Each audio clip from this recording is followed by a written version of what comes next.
Okey, Assalamualaikum. Hari ini kita akan membintangkan tentang sedikit sukan para badminton.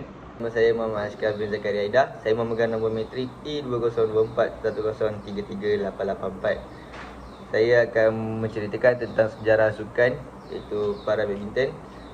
Badminton telah dimainkan secara rekreasi oleh atlet kurang upaya sejak beberapa dekad lalu, tetapi hanya di peringkat tempatan dan regional.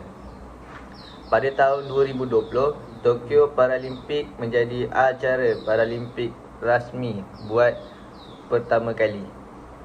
Klasifikasi atlet dibahagikan kepada beberapa kelas berdasarkan kemampuan fizikal seperti atlet kerusi roda, atlet berdiri dengan kecacatan kaki, atlet berdiri dengan kecacatan pada tangan, atlet dengan kekurangan pertumbuhan tubuh. Kita akan pergi ke susun atur gelanggang. Sesi gelanggang panjang dia adalah 13.4 meter, lebar kerusi roda 5.18 meter, berdiri 6.1 meter. Tinggi jaring ialah 1.55 meter. Garis dan zon. Garis servis 1.98 meter dari net. Ruang tepi kurang daripada 2 meter. Belakang lebih kurang daripada 3 meter. Gelanggang kerusi roda lebih sempit. Perbezaan utama, lebar dan zon disesuaikan ikut kategori net. Sama tinggi untuk semua kategori. So, kita akan pergi ke peralatan sukan para badminton. Yang pertama adalah kerusi roda. Yang kedua adalah shuttlecock. Yang ketiga adalah raket badminton. Kita akan pergi ke klasifikasi para badminton. Okey. Nama saya Muhammad Nur Irfan Irsyad bin Nur Azmi. Nombor matrik E2024-10338855. Hari ini saya akan membentangkan tentang klasifikasi para badminton. Okey. Untuk kategori pertama ialah WH1, wheelchair 1. Okey. Untuk kategori ini, atlet berkerusi roda dengan kekangan pada kedua-dua kaki dan tangan, mobiliti terhad. Untuk seterusnya ialah WH2, wheelchair 2. Atlet berkerusi roda dengan kawalan tangan lebih baik, lebih mudah bergerak dan menyerang. Untuk yang seterusnya ialah SL3, standing lower 3. Atlet berdiri dengan masalah kaki ataupun keseimbangan yang menjejaskan lateral movement. Seterusnya ialah SL4, standing lower 4. Atlet berdiri dengan masalah kaki ringan, pergerakan lebih stabil berbanding SL3 tadi. Okey, yang keempat ialah SU5, standing upper 5.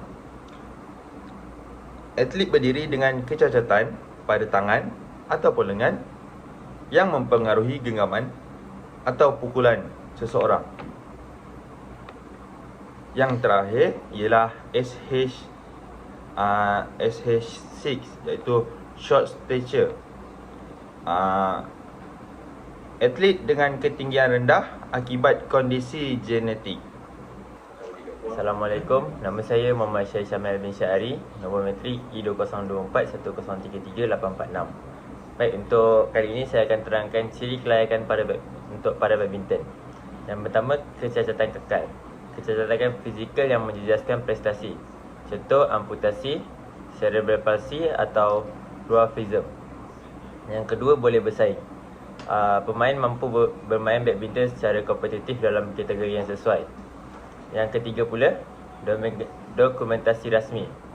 Sijil pengesahan kecacatan daripada pakar perubatan. Yang keempat, umur minimum. Kebiasaannya, pemain berumur 16 tahun ke atas, bergantung kepada kejohanan.